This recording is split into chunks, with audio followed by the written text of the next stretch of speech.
Hey everyone, today I'm going to show you how to do a blanket stitch. The blanket stitch is a very pretty stitch. It brings two fabric together and make a very nice and neat edging. It's also a very secure stitch. Okay, so let's get started. So you need two pieces of fabrics and a piece of thread with a knot at the back. And then you take your two pieces of fabrics together. You start with a point in between the two fabrics so the knot can be hidden.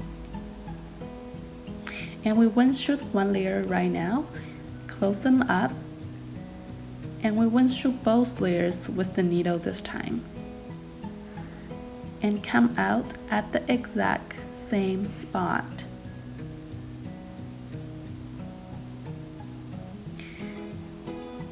And then we just pull the thread out, but leave a little bit space like this.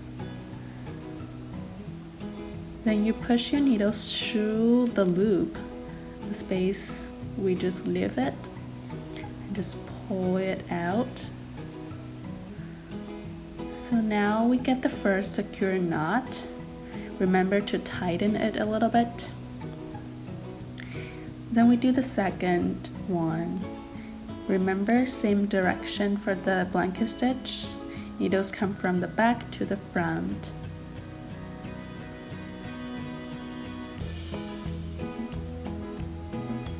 And then just pull it. Leave a little space. And let the needle go through. Okay, so tighten it again so that the second, and you can repeat it to form a line of stitching. Remember, the key to a nice blanket stitch is to keep the stitches nice and even and work with an even tension.